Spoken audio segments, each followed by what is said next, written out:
Hey everybody, Sean Bukowski here. Hope you're all having a great week and loving this beautiful weather we have in here in Austin, Texas, or wherever you are.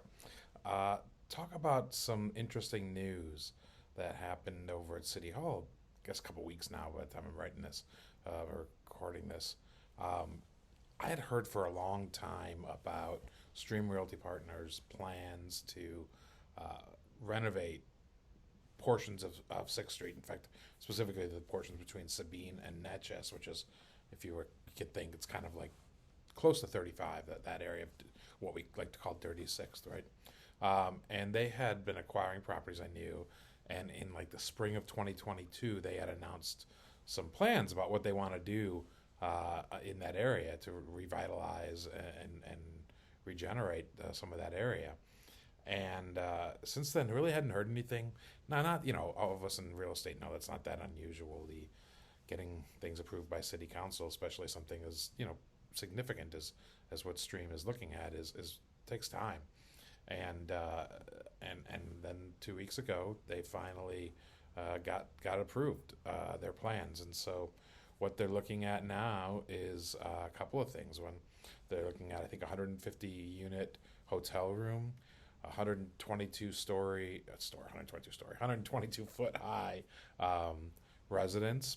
By the way, I think the current height, max height for buildings on 6th Street on Dirty Sixth is 45 feet, and they got a variance to go up to 140 feet. And then, they say they're going to try to keep the character and have music venues and whatnot. I don't think anybody is going to argue that this area couldn't use revitalization, especially that part of 6th, because the one part closest to 35. Having said that, it's an iconic area. Everybody remembers it. It's probably one of, if not the most famous parts of Austin. And so you definitely want to preserve some of the character there while revitalizing it. The other thing I've written a lot about and certainly talked a lot about in our podcast is the really drastic need for music venues around town, and not just music venues, art venues in general, but for 6th Street purposes, music venues. And you're concerned that as Stream redevelops this area, it's just natural that they're going to have to charge rents that I'm not sure music venues are going to be able to pay.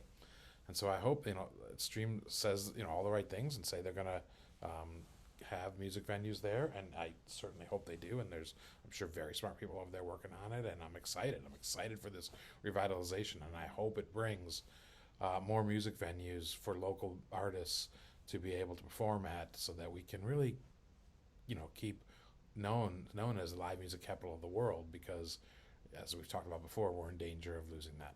Hope you enjoy it. Have a great week. Please subscribe to our YouTube channel, our podcast, and our weekly email. Thanks a lot.